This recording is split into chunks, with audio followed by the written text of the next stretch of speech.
The moment that we have this, can you guess what we can do immediately?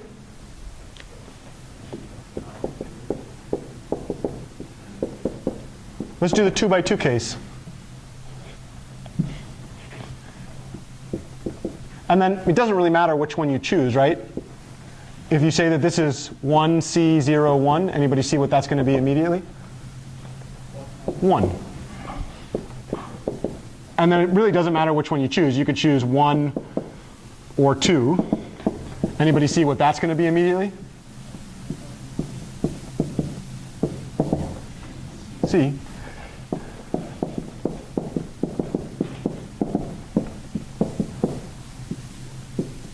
That one's not very interesting, right? Because there's not enough places to put the swapped rows. You only have one choice. It must be. What's that one? OK. So this would immediately lead, and we'll stop here, sadly.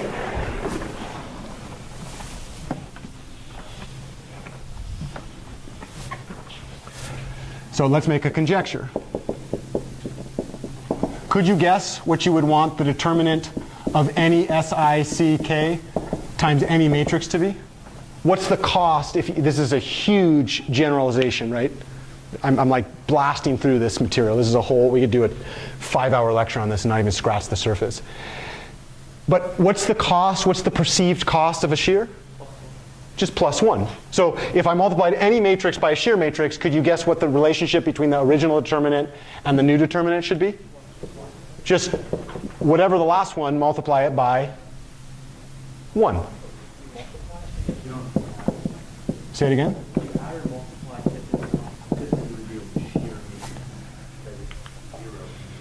Yeah.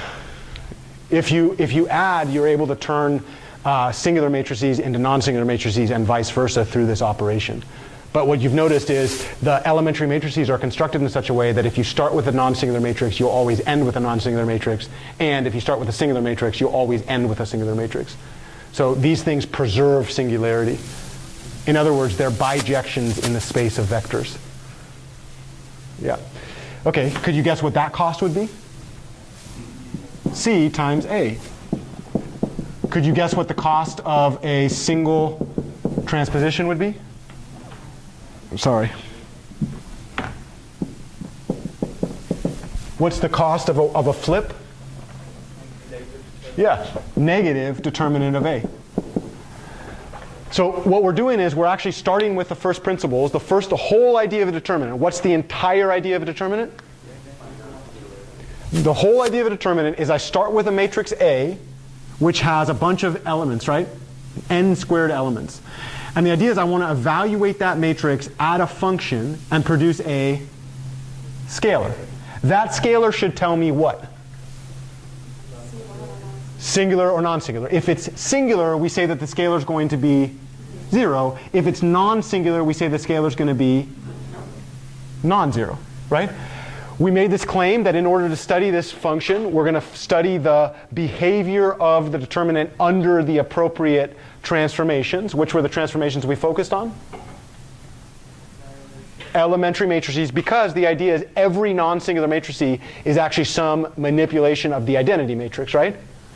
Moreover, we imposed a condition. What was the condition we imposed? If we took the determinant of the identity matrix, what was the condition? The determinant of the identity matrix, we're going to assume, we're going to impose this condition that that determinant is 1. There's no cost. When literally you're just saying that this determinant as a baseline is 1. And then the question we immediately asked is, well, if every non-singular matrix comes from the identity matrix, can we get an idea of how to do this in each individual multiplication? So then what we did is we said, well, let's start with the easiest case first. It's really, really hard to start in vector space. Let's drop down into scalar space. When are two vectors linearly dependent? When is a 2 by 2 matrix singular? When one of them is collinear with the other one, right? Then we said, we did this thing where we said the two vectors are collinear if and only if the area of the parallelogram between those two vectors is 0. Well, it just so happens that with a little bit of manipulation, we actually can measure the area of the parallelogram that looks like this. which says that in the 2 by 2 case, what is the determinant function? If I wanted to take the determinant of a 2 by 2 matrix, what would I do? A11 times A22 minus, A21 minus A12. And then the moment that we did this, this gives us a hint at what the cost of these determinants should be. And in fact, if we were to continue this conversation, we would be here. And then from there, there's just a hop, skip, and a jump and away. Well, it's actually quite a deep theory. This map is what we're going to call n-linear. So it's a very, very special map. And it ends up that that function has to do with permutations.